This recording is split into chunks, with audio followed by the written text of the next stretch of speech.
Hello and welcome to Lost Love Chronicles.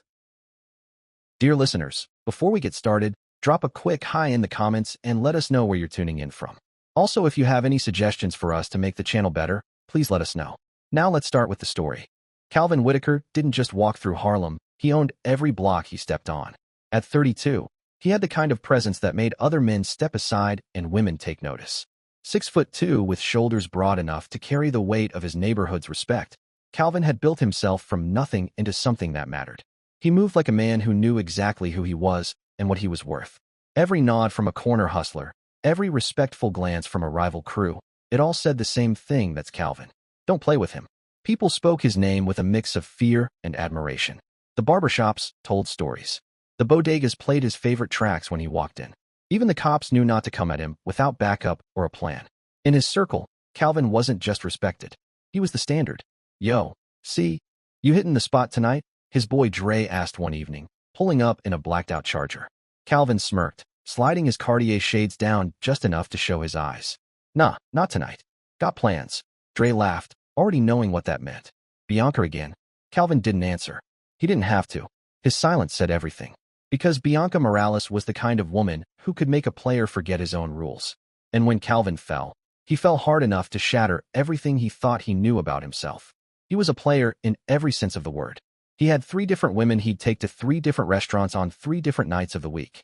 Mondays were for Kira's Steakhouse uptown. Wednesdays, he took Chanel to that trendy tapas place in Soho. Fridays were for Tia and late-night jazz in the Village. None of them overlapped. None of them got close. Calvin Whitaker kept things compartmentalized, clean, and controlled. He had a construction business, Whitaker Built and Company, that was legitimate enough to satisfy the IRS and profitable enough to afford him the lifestyle he wanted. He drove a matte black Range Rover, wore gold in a way that whispered wealth instead of shouting it, and vacationed in Tulum like clockwork. His crew respected him loyal to the core. His family? They loved him, prayed for him, bragged about him at every family function. His reputation? It always arrived 10 minutes before he did. Calvin Whitaker was untouchable, until the day he touched her. Bianca Morales was 30 years old and devastating in a way that should have come with a warning label. She wasn't just beautiful, she was strategically gorgeous. Every curve was calculated. Every smile was currency. And every man who thought he could handle her learned, fast, that Bianca Morales didn't get handled. Not by anybody. Calvin first saw her at Malcolm Barbershop on 125th Street. She wasn't there for a cut, she was there to collect. Her 10-year-old son Travis's father had been ducking child support payments again, and Bianca had cornered him in public, pressing him with the kind of poise that drew a silent crowd. "You always broke when it's time for your son, but never broke when it's time to floss for strangers," she said, arms crossed, voice sharp. Travis's father tried to defend himself, but Bianca wasn't having it. She didn't yell. She didn't flinch. Her words were ice-cold steel. Watching her, Calvin felt something unfamiliar tighten in his chest. When it was over, and the man all but shrank out the door, Calvin stood up from his chair, brushed the loose hairs from his cape, then walked over. "Excuse me," he said, his voice steady but tinged with something different, something real. "You handled that real smooth." Most people would have been screaming. Bianca turned to him, eyes cool and curious. She looked him up and down, taking inventory. The expensive construction boots, the clean fade, the leather band on his Rolex that matched his belt, and then his stance, the way he stood like he owned the floor beneath him. She liked what she saw. "Most people don't know how to get what they want without losing their dignity," she replied, her Brooklyn confidence turning every word into a challenge. And that's when it happened. That's when Calvin Whitaker, the player who'd never been played, fell completely and hopelessly in love. What happened next was a masterclass in how a smart man can make stupid decisions when his heart gets involved. Calvin, who'd never spent more than $300 on any woman, dropped $2,000 on Bianca's first birthday gift. Calvin, who had never introduced any woman to his family, brought Bianca to his grandmother's Sunday dinner after knowing her for just 3 weeks. His grandmother, Miss Thelma, side-eyed Bianca from the kitchen doorway, then whispered to Calvin as she passed him a tray of candied yams. "You bringing company now? Must be serious." Calvin just smiled. "She's different, Grandma." And he believed that. The man who'd built his entire reputation on never catching feelings was now walking around Harlem, holding Bianca's hand like a teenager with his first girlfriend. It wasn't just infatuation, it was transformation. One evening, they lay on his leather couch, the city lights flickering outside the tall windows of his apartment. Her head rested on his chest, her legs tangled with his. "You know what I like about you," Bianca said, fingers lazily tracing the line of his jaw. "You're not trying to impress me. You're just real." If Calvin had been thinking clearly, he might have recognized that line for what it was, the same line every player used when they were trying to make someone feel chosen. But Calvin wasn't thinking clearly anymore. He was thinking with his heart. And his heart was telling him that Bianca Morales was the missing piece he didn't even know he was looking for. Within 6 months, Calvin had moved Bianca and her son, Travis, into a beautiful house in Queens. He went from being the man who collected hearts to the man who gave his life completely to one. And Travis, he embraced that boy like he was his own flesh and blood. He taught him how to throw a football, helped him with math homework, showed up to his school events like he'd been there since day one. "Pops," Travis would call him, usually while tugging at his arm, flashing a gap-toothed smile. And every time Calvin heard it, he fell a little deeper into the fantasy. This was his family, his life, his forever. But here's what Calvin didn't know. While he was building a family, Bianca was building an exit strategy. Because Bianca Morales had expensive taste and even bigger dreams. Dreams that no legitimate income could keep pace with. She loved Calvin, yes. But she loved the idea of financial security even more. And when Whitaker Built and Company couldn't keep up with her designer bags, luxury hair appointments, and fantasies of 5-star getaways to Miami and Dubai, she started planting seeds. One night, lying across his chest again, same spot, same view, Bianca ran her nails gently across his collarbone. "Baby," she murmured, soft but deliberate, "you know I love you, right?" Calvin nodded. "Of course." She sighed. "But love don't pay for the life I want us to have." That was the night she opened the door to her world. A world where fast money moved through underground networks. A world where people who knew the right people could turn thousands into hundreds of thousands almost overnight. A world where a legitimate construction business made the perfect cover. Calvin knew it was dangerous. Miss Thelma had raised him better. But when the woman you love starts slipping away because you can't give her what she wants, sometimes danger starts looking like necessity. Within a year, Calvin and Bianca were running a sophisticated operation that moved goods through construction sites across the city. Calvin's business became the perfect front. On the surface, Whitaker Built and Company was thriving, contracts coming in, crews on sites, trucks moving across boroughs with clockwork precision.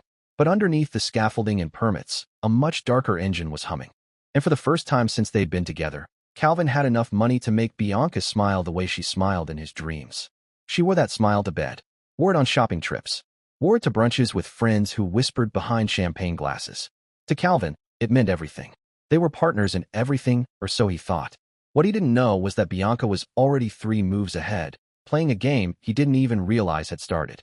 And when the federal agents came knocking, Calvin would learn the hardest truth of all: the woman he'd die for had already decided he was going to. February 15th, 2017 started like any other day in Calvin's world. He woke up at 5:30 a.m., the city still dark and quiet, kissed a sleeping Bianca on the cheek, and whispered, "Back later, baby," before heading out to the construction site in Brooklyn. He believed he was building an empire. He had no idea he was walking into the last day of his freedom. The federal investigation had been building for months, but not in the way Calvin imagined. He believed they were ghosts, moving beneath the radar, operating with surgical precision. What he didn't know was that someone had been feeding information to law enforcement from the very beginning. Someone who knew the schedules, the methods, the weak spots. Someone who slept in Calvin's bed every night. At 2:47 p.m., Calvin's phone buzzed. "Bianca." He answered immediately. Her voice trembled not with fear, but something else. Something too controlled. "Baby, they're here," she whispered. "Federal agents. They're at the house with a warrant." Calvin's blood ran cold. "Where's Travis?" he asked. "He's at school." He exhaled, gripping the phone tighter. "Bianca, what do we do?" Through the window of his trailer, he could already see them black SUVs rolling in, doors opening, men in vests moving like wolves around the site. His crew was being questioned, their expressions tight. Clipboards, radios, weapons, everything about the scene screamed finality. Calvin didn't need to ask what they were looking for. He already knew. This was it. And this was the moment when Calvin's love for Bianca revealed the best and worst of who he was. He could have run. His truck was parked out back, hidden from view. He knew the side streets, the back roads through Brooklyn that could have had him on the highway in less than 10 minutes.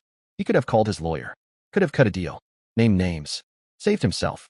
Instead, he made a choice that would haunt him forever. "Bianca, listen to me carefully," Calvin said, eyes locked on the agents now approaching his trailer. "You were never part of this. You didn't know anything about the business. Whatever they ask you." A pause. A breath. "You tell them I handled everything. Alone." "Calvin, no." "Yes," he interrupted. His voice was steady, filled with the kind of certainty that only comes from loving someone more than you love yourself. "You have Travis to think about," Calvin said softly into the phone. "You can't go to prison. I won't let that happen." And in that moment, Calvin Whitaker signed his own death warrant. 20 minutes later, when the agents arrested him on-site at the construction trailer, he didn't resist. He didn't ask for a lawyer. He didn't even flinch as they read him his rights. He asked one question: "Are you going to arrest Bianca too?" The lead agent, a sharp-eyed man in a navy windbreaker with FBI stitched across the chest, met his gaze. "That depends on what you tell us," the agent replied, his voice calm but edged with implication. Calvin didn't hesitate. He told them everything they wanted to hear. With a composed tone and unwavering gaze, he painted himself as the sole architect behind the entire operation. He described the money laundering, the logistics, the shell companies, all of it. And every step of the way, he positioned Bianca as an innocent bystander. Just a girlfriend. Someone who cooked dinner, watched Netflix, and knew nothing of the business. He wasn't just protecting her reputation.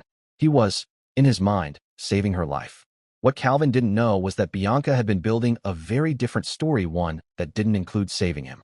The twist that made this story so devastating was simple and cruel. Bianca had been cooperating with federal agents for nearly a year. The investigation hadn't started because they slipped up.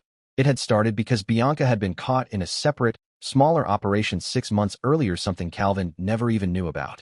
Instead of facing prison time herself, she made a deal. She would give them information on Calvin's business in exchange for full immunity. Her original plan wasn't to destroy Calvin. Not at first. She thought she could feed the agents just enough intel to shut things down gently, quietly. That they could take what they'd earned, disappear, and start over somewhere warm and far away. But she underestimated how badly the federal government wanted a trophy. They pushed harder. They threatened to charge her as a co-conspirator. They brought up old charges on Travis's father, charges that could land him in jail too, leaving her son without either parent. Cornered and desperate, Bianca folded. And in folding, she gave them everything: files, names, dates, routes. By the time Calvin was placed under arrest, she had handed over enough statements and documents to make the case airtight. Statements that cast him as the sole mastermind. Statements that made her look like a woman caught in love and ignorance. So when Calvin confessed, thinking he was shielding the woman he loved, what he didn't realize was his confession wasn't just unnecessary. It was the final nail in his own coffin. As the agents pulled his hands behind his back and snapped the cold steel of the cuffs into place, Calvin didn't fight. He didn't curse or yell or resist. He looked straight ahead, jaw tight, eyes unreadable, as they led him toward their car. Bianca stood in the doorway of their house, arms folded tightly across her chest, watching as the man she claimed to love was led away in handcuffs. Calvin's wrists were bound, but his eyes never left hers. "I'll wait for you, baby," she called out as they opened the back door of the unmarked federal vehicle. Her voice cracked just enough to sound sincere. "I'll take care of everything until you come home. I promise." Calvin nodded once, just barely, and ducked into the car. Even as the vehicle pulled away, even as the brick house they shared vanished from the rearview mirror, he clung to those words like a lifeline. He repeated them in his head like a prayer. He had no idea that Bianca had already begun sketching a new life, a life that no longer had a place for him. Calvin Whitaker, the player who had never been played, the man who walked through Harlem like a king, was about to spend 6 long years learning the hardest truth of all. The game he'd bet everything on had been rigged from the very start. And the woman he'd sacrificed everything to protect, she was about to show him that some betrayals don't just hurt. They transform you. Because love had made Calvin a fool. And prison was about to make him something much more dangerous. Sing Sing Correctional Facility became his world. Steel doors, concrete walls, cold stairs. It was meant to be a 6-year sentence. But when you're counting every tick of the clock, waiting to reclaim a life someone else is out there living for you, time doesn't crawl, it tortures. On his very first night, Calvin placed a collect call. The moment he heard her voice, a wave of relief swept over him. "Baby, I'm so sorry," Bianca whispered through the static. Her voice, trembling just enough, wrapped around him like a salve on a still bleeding wound. "This is all my fault." If only he knew how right she was. "Don't you dare blame yourself," Calvin said firmly, gripping the receiver tight. His voice echoed in the concrete booth, a low hum of conviction. "You didn't do anything wrong. I made my choices, and I'd make them again to protect you and Travis." For the first year, Bianca was everything he needed her to be. She showed up every other weekend, dressed in neutral tones, and wearing the same perfume he'd bought her the previous Christmas. She brought photos of Travis at soccer games, school functions, birthday parties, little slices of the life he was missing. She updated him on the house, the neighborhood, the dog. She made deposits into his commissary account like clockwork, always with a little note. I got you, baby. She wrote letters, long ones, filled with inside jokes, memories, and promises of the life they'd build again from scratch. And during one visit, separated by a thick sheet of plexiglass, she pressed her palm against the glass and looked him straight in the eye. I'm investing the money wisely, she said with conviction. When you come home, we're going to have everything we ever dreamed of. And more. Calvin looked at her, really looked, and saw his future in her reflection. He believed her. Because he had to. In prison, hope isn't just emotional survival. It's oxygen. It's the thread that holds you together when the walls start closing in. Hope is what keeps your back straight when the guards try to break your will. It's the line between rehabilitation and losing yourself entirely. But hope built on lies? That's like a house built on sand. Eventually, the foundation crumbles. By year 2, the rhythm of Bianca's loyalty began to falter. What had once been bi-weekly visits full of smiles and whispered dreams across glass dividers dwindled to monthly check-ins. Her letters, once thick with detailed updates about Travis's every triumph, affectionate reminders of their love, hopeful sketches of the life they'd rebuild, became shorter. Generic. Mechanical. The photos she brought grew older, and even the stories she shared about Travis began to sound pre-rehearsed, as though she were reading them off a script rather than living them. When Calvin questioned the changes, her answers were vague. I'm just busy with work, she said during a call, her voice thin, distracted.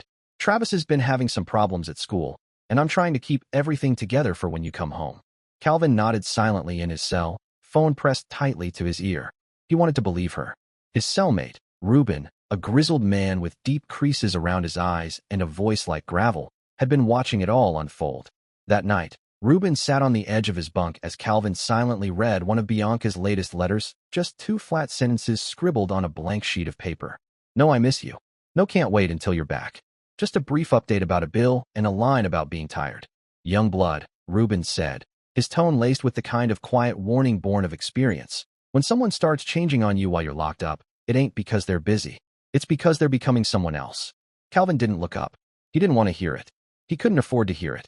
But the signs kept stacking up. Phone calls that used to stretch to the full 15-minute limit started ending after 5. Questions about his release date were met with quick subject changes. And when Calvin asked if she'd visit for his birthday, her answer cracked something deep inside him. I can't make it this weekend, baby, she said, her voice laced with fake regret. I'm not feeling well. The flu or something. Calvin didn't respond right away. He just stared at the receiver after the call ended. Then he called her number. 17 times. No answer. 3 days passed before she called him back. My phone died, she said casually. I forgot to charge it for a couple days. You know how I am with technology. Calvin didn't say much. He was learning to hear the space between her words, to read between the lies. The woman he had once trusted with his future, his freedom, was living a life that didn't have room for his phone calls anymore. By year 4, the truth was too loud to ignore. Bianca's visits stopped altogether. Her letters were reduced to hollow cards. Happy birthday, Merry Christmas, signed with generic messages that felt like they could have been written to anyone. Then, his mother died. A sudden heart attack.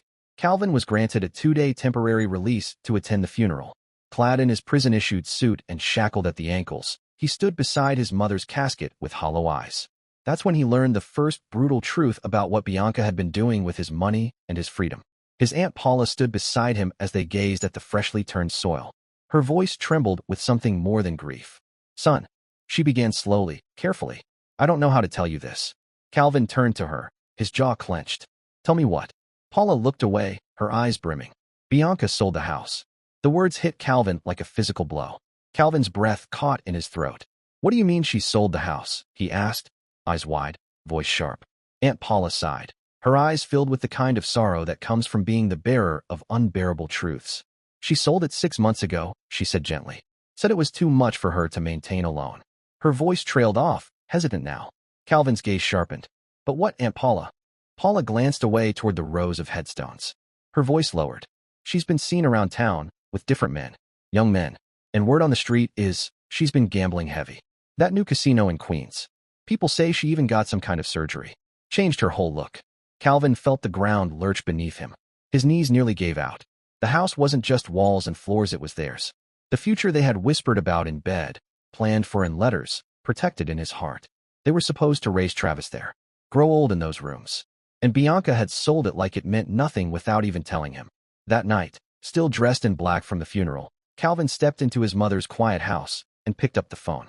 He dialed Bianca's number with shaking hands. She answered on the third ring, her voice slow, soft, slurred like she'd had too much wine. "Calvin, baby, I'm so sorry about your mama. I wanted to be there, but I've been so sick lately." Calvin didn't bother with pleasantries. "Why didn't you tell me about the house?" he asked, voice tight. Silence. So long. He thought the call had dropped. Then finally, her voice came flat, tired, unconvincing. The house was too expensive to maintain. Calvin's grip tightened around the phone. "I did what I had to do to survive," she added weakly. His voice trembled. "Where's the money, Bianca? Where's the $2 million I left you?" Another pause. But this time, Calvin heard it: music, laughter, and the unmistakable sound of a man calling Bianca's name in the background. Playful. Familiar. "I invested it," she said quickly. "When you come home, we'll talk about everything." Calvin's voice dropped to a whisper. "Bianca, where are you right now?" "I'm at home." He closed his eyes. "That's a lie," he said, jaw clenched. "And we both know it." Her tone shifted, now defensive. "Calvin, don't start." But Calvin had already started. His voice rose, breaking under the weight of 4 years of swallowed pain. "I said that's a lie," he shouted. "You're not home because we don't have a home anymore. You sold our home, and you didn't even tell me." The fight spiraled from their accusations, denials, raised voices, silence. And then, the click of the line going dead. It would be the last real conversation they had for 2 years. Calvin returned to prison a changed man. The hope that had once carried him through endless nights behind bars had evaporated, leaving behind only a bitter clarity. The woman he had sacrificed his freedom to protect had been slowly, methodically, dismantling the very life he thought they'd shared. But the worst betrayal? That was still coming. And when Calvin finally learned the truth about what Bianca had really been doing with his sacrifice, the bottom would fall out all over again. By year 5, prison had taken nearly everything from Calvin: his freedom, his illusions, even his family. What it left behind was something raw and unrelenting, the truth. And Calvin was finally ready to face it. The first crack in the carefully constructed fantasy he had clung to came from the one person he never expected: Travis. Bianca's son, now 17, had begun secretly writing to Calvin months earlier. The letters were hidden inside packages sent by Calvin's cousin, Malcolm, tucked behind books or under labels. Travis's handwriting was unsure at first, but his words cut clean. "Mr. Calvin, I don't know if I should be saying this, but I think you deserve to know the truth about my mom." Calvin sat on the edge of his bunk, the letter shaking slightly in his hands. "She isn't the same person anymore. She's gone most nights. Sometimes she doesn't come home for days. My grandmother's been taking care of me, but she's getting older, and I don't think she can do it much longer." Calvin's jaw clenched as he read, and then reread. "She got surgery last year, something to make her body look different. She spent a lot of money on it, and on clothes and jewelry. I asked her about you, and she just changed the subject. I asked when you were coming home. She acted like she didn't even remember your name." Calvin read that letter 17 times over the course of a week. Each time, it scraped another layer off the man he used to be. It wasn't just betrayal anymore, it was abandonment. Not only of him, but of Travis, too. That night, in the harsh silence of his cell, he picked up the phone and called his cousin Colette. The phone rang once, twice. Then, "Malcolm speaking." "It's me." Calvin's voice was hollow. A pause. "You all right, see?" Calvin took a breath. "Malcolm, I need you to tell me the truth. All of it. No more protecting my feelings." There was a long, heavy silence on the other end. When Malcolm finally spoke, his voice was weary. "Cuz, I've been waiting 3 years for you to ask me that question." Calvin closed his eyes, bracing. "Then just tell me, man." Malcolm sighed again, the kind of sigh that sounded like it carried years. "Bianca, she changed. Not just a little. I'm talking full-on different person. Started partying, going out with these flashy dudes. Every time someone asked about you, she brushed it off like you were a bad memory." Calvin swallowed hard. "What about the money?" "Gone." Malcolm didn't sugarcoat it. "Most of it went fast. Clothes, cars, trips. And I heard some of it went into that surgery like Travis said. She said it was for a new start." Calvin was silent. The kind of silence that came just before a soul snapped in half. Then Malcolm said it. "Calvin, man, there's something else." Calvin's hand tightened around the prison-issued phone receiver as Malcolm's words echoed in his ear. "Something I really didn't want to tell you over the phone, but I can't let you come home blind to what really happened." Calvin's voice was quiet but firm. "Just tell me, Malcolm." There was no hesitation this time. "Bianca's been working with the feds. The whole time you were together. Not just when you got arrested, the whole damn time." The words didn't register at first. "What?" Your old caseworker let it slip. Said something about your release and how Bianca's cooperation file had helped keep the pressure off. She's been feeding them information. Not just on you, but on other people in the neighborhood too. People who trusted her. People who thought she was your girl. The receiver slipped from Calvin's hand. It hit the concrete wall with a hollow clatter, swinging on the cord. He stared at it, his mind spinning. Everything, his arrest, his plea deal, the years behind bars, all of it rooted in lies. Bianca hadn't just betrayed him after the arrest. She'd been betraying him from the very beginning. That night, Calvin didn't sleep. He lay on his bunk in the dim, flickering light of the cell block, eyes locked on the stained ceiling, seeing nothing but scenes from a life that now felt foreign. The night they first met. The whispered promises. The look in her eyes when she told him she loved him. All of it replayed through this new, brutal lens. October 12, 2023. After 6 years, 2 months, and 14 days, Calvin Whitaker stepped through the gates of Sing Sing Correctional Facility. He carried his entire life in a brown paper bag, a pair of scuffed boots, a tattered photo of Travis, and a folder of prison documents. He wore jeans that hung loosely from a frame that had hardened over time, and a sweatshirt faded from too many washes. His cousin Malcolm was waiting at the curb, leaning against a used sedan, his expression caught somewhere between relief and concern. He opened his arms. "Welcome home, cuz." Calvin accepted the hug stiffly, his posture still military tight. There was no warmth in his eyes. "You look good," Malcolm said carefully. Calvin nodded once. His face was older, more angular. Prison hadn't just taken years, it had reshaped him. His body was leaner, stronger, but there was something in his eyes now that hadn't been there before. A stillness. A chill. The old Calvin, the smiling, fast-talking player, was gone. What was left was something colder. Sharper. More dangerous. As they pulled out onto the road, Malcolm glanced over. "How you feeling?" Calvin kept his gaze on the passing streets. "Empty," he said. "Like I died in there, and I'm just now finding out." They drove in silence for a while. The city outside the window felt unfamiliar. Faster. Louder.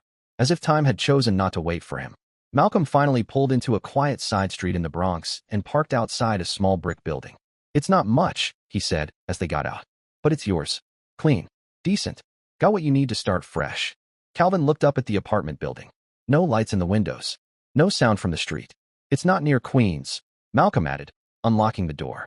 "Didn't want you anywhere close to where Bianca had last been living." As they climbed the narrow stairs to the second-floor apartment, Malcolm kept his tone casual, trying to ease the weight of the moment. "I found you a job," he said, pausing just long enough for Calvin to register the words. "Construction gig in Manhattan. The foreman knows your situation and he's willing to give you a chance." Calvin nodded, his face blank. His body was present, but his mind was elsewhere. "Thanks," he muttered. But it wasn't work that consumed him. When they reached the top of the stairs, Calvin stopped. His voice came low and direct. "Where is she, Malcolm?" Malcolm froze. He had been waiting for this question, dreading it, but the moment still hit like a hammer. "Calvin, man, you need to focus on rebuilding your life. She's not your problem anymore." Calvin's eyes locked onto his cousin's, and when he spoke again, the cold weight behind the words made Malcolm stop walking. "Where is she?" There was no negotiating. No sidestepping. Malcolm looked away and gave a slow, reluctant nod. Calvin spent the first week of freedom with calloused hands from the construction site by day and bloodhound instincts by night. He asked around, pulled old favors, listened when people whispered. It didn't take long. Bianca Whitaker's downfall had become neighborhood legend.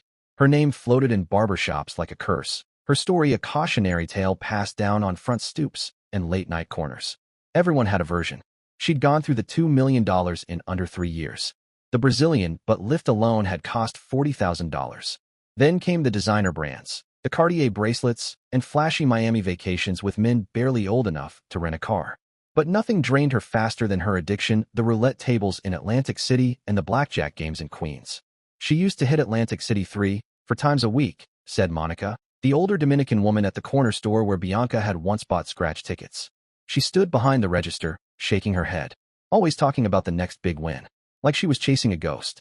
Never wanted to hear when we told her to stop. But all of that, Bianca's self-destruction, the wasted money, the endless gambling, paled in comparison to what Calvin learned next. Travis, Bianca's son, now a senior in high school, and by all accounts, he'd been raising himself for the past 2 years, working part-time to help his aging grandmother pay bills, keeping his grades up, already accepted into community college, all without his mother's help. Calvin finally tracked him down at his grandmother's modest 2-bedroom home in the Bronx. The porch light flickered overhead as he knocked. When the door opened, it was Travis standing there, taller now, lean, with his mother's eyes but none of her carelessness. His face was calm, composed. He stepped outside, closing the door behind him to speak privately. "Mr. Calvin," Travis said, his voice steady. "I want you to know that what happened to you, it wasn't right." Calvin didn't say anything. His throat was tight. Travis looked down, then back up again, holding his gaze. There was something aged behind those young eyes. "My mom, she's not well. She hasn't been well for a long time." Calvin's voice was calm, almost too calm. "Where is she now?" Travis's expression shifted, his jaw tightening as he looked away for a second. "She's been living in her car the past month," he said quietly. "Sometimes she parks outside the old house you used to share, just sits there for hours. I think she's finally realizing what she threw away." He looked back at Calvin, his voice barely audible. "But it's too late now." That night, Calvin found himself behind the wheel of Malcolm's borrowed Honda, parked down the street from the house he had once bought for Bianca. It didn't look the same. Someone had painted it a pale blue, added a modest flower garden in the front. But it still stood as the monument to everything he'd worked for and everything he'd lost. Across the street, under the sick yellow glow of a broken streetlight, sat a beat-up silver Toyota Camry. It sagged slightly on the left side, rust spotting the edges of the hood. Inside, a shadow barely moved in the driver's seat. Calvin sat there for 20 minutes, unmoving. Part of him wanted to turn the ignition and drive far away, never look back. Part of him wanted to rip open the car door and demand answers. But mostly, what he felt was rage. Cold, unblinking rage. It wasn't the firebrand kind that flared and burned out. It was something harder, more patient, more dangerous. Eventually, he stepped out into the quiet street and walked slowly toward the Camry. His footsteps echoed softly in the suburban silence. When he reached the window, he tapped once. The figure inside jumped like she'd been jolted with electricity. Slowly, the window rolled down. It was Bianca, but not the Bianca he remembered. 6 years had ravaged her. The expensive surgeries she'd once boasted about now seemed ill-fitting on a face that had aged faster than her years. Her once flawless hair was tied into a loose, greasy ponytail. The vibrant woman who used to light up a room now looked tired, gaunt-faced. Her eyes were red and swollen. "Calvin," she whispered, staring at him like he was a ghost. He didn't blink. "Bianca." They stared at each other, 6 years of betrayal, silence, and memory hanging in the space between them. She opened her mouth, hesitated, then tried to smile through the pain. "You look, different." Calvin finished for her, voice flat. "Yeah," he added. "Prison will do that to you." There was a long silence. "Can we talk?" she asked, her voice trembling with something that might have been sincerity or fear. Calvin opened the passenger door and climbed in. The smell hit him instantly: fast food wrappers, stale body spray, and something older, more desperate. In the back seat, garbage bags were crammed full, overstuffed and misshapen, her entire life, packed into plastic. Bianca glanced at the bags with a broken smile. "This is what's left," she said. "This car and those bags." Calvin's eyes stayed fixed ahead. "What happened to the money, Bianca?" She laughed, then not joyfully, not even cruelly. Just bitter, cracked laughter that came from the hollowed-out center of who she used to be. "I spent it," she said, her voice low, "trying to become someone I thought I wanted to be." And then, finally, Bianca confessed everything. Calvin sat in the passenger seat of Bianca's car, the silence between them thick with years of pain and unspoken truth. She stared out the windshield, blinking fast, before finally speaking in a trembling voice. "The gambling, the men, the surgeries that left me feeling fake inside." Bianca's voice cracked. "I destroyed the best thing that ever happened to me." Tears spilled down her cheeks as she looked at him. "I took your love for granted." Calvin stared ahead, jaw clenched, voice low. "But you can't come back to it." Bianca turned to him, desperation in her eyes, her voice low. "Do you think we could start over? I'm different now." Calvin's laugh came sharp and cold, void of warmth. "Start over," he repeated. "With the woman who sold our house, who worked with the feds, who destroyed my life." Bianca sobbed. "I made mistakes." His voice exploded, finally unchained after 6 long years. "You made choices," Calvin shouted. "Every damn day for 6 years, you chose to betray everything I sacrificed for. I went to prison for you. I gave up my freedom, my family, my mother died, and you didn't even come to her funeral." His hand moved suddenly. From under his jacket, he pulled out a gun. His whole body trembled as tears poured down his face. "Calvin," Bianca gasped, her hand reaching for the door handle. "No, wait." In an instant, the confined space turned into chaos. Bianca lunged. They struggled, the tight quarters making everything frantic and desperate. And then, bang! Bianca slumped forward, her body going limp. Blood bloomed across her shirt, soaking into the fabric. Calvin sat still, shaking, the gun slipping from his grip onto the floor. For minutes passed. He didn't move. Sirens grew louder. When the police arrived and yanked the door open, Calvin didn't resist. As they cuffed him, he said only one thing, through his tears. I loved her more than life itself, and she killed me for it. So I returned the favor. The story exploded online within hours. Social media split down the middle. Some called Calvin a broken man, pushed too far by betrayal. Others labeled him a murderer, claiming his actions were the ultimate act of control. The trial moved quickly. Calvin pled guilty to voluntary manslaughter, taking full responsibility for Bianca's death. But he insisted, I didn't mean to kill her. I just broke. His defense attorney argued that years of betrayal, manipulation, and emotional abandonment had fractured his ability to think rationally. The prosecution painted a darker picture that Calvin had planned Bianca's death the moment he learned the full extent of her betrayal. The truth, like always, sat somewhere in the middle. The court sentenced Calvin to 15 years in prison, with eligibility for parole in 10. He would be 49. As officers led him away in cuffs, Travis sat in the courtroom gallery, older now, wiser, quieter. He watched the man who'd once been a father to him disappear behind bars once again. Today, Calvin sits in a different prison cell, serving a different sentence. The man who once walked Harlem's streets with swagger and confidence, who once commanded respect with a nod or a whisper, now sat in a sterile counseling room, wearing a prison-issued sweatshirt and sneakers that barely clung to their soles. The walls were pale, the lights dim, but not enough to hide the haunted look in Calvin Whitaker's eyes. He stared at the floor, fingers clenched together as he spoke to a therapist who was too young to understand what Harlem had once meant. I thought love meant sacrificing everything, Calvin said, his voice low but steady. That real love meant protecting someone no matter the cost. But now, I think real love means letting people make their own choices, even when they hurt you. The therapist, a woman with soft features and a patient tone, leaned forward. And what would you say real love looks like now to you? Calvin exhaled, the breath long and bitter. It means walking away when staying becomes toxic. It means knowing when to stop giving pieces of yourself to someone who's just going to burn them. It means not going to prison to protect a lie. But those lessons had come too late. Too late to save Bianca Morales. Too late to stop the spiral that turned love into rage and trust into blood. Now, Calvin sat through anger management classes, victim advocacy workshops, and endless psychological evaluations. Not because he was trying to shorten his sentence, he'd already accepted what lay ahead, but because understanding the wreckage helped him carry its weight. Outside the prison, Bianca's name became shorthand for downfall. Inside, Calvin's story turned into something else, a study in contradiction.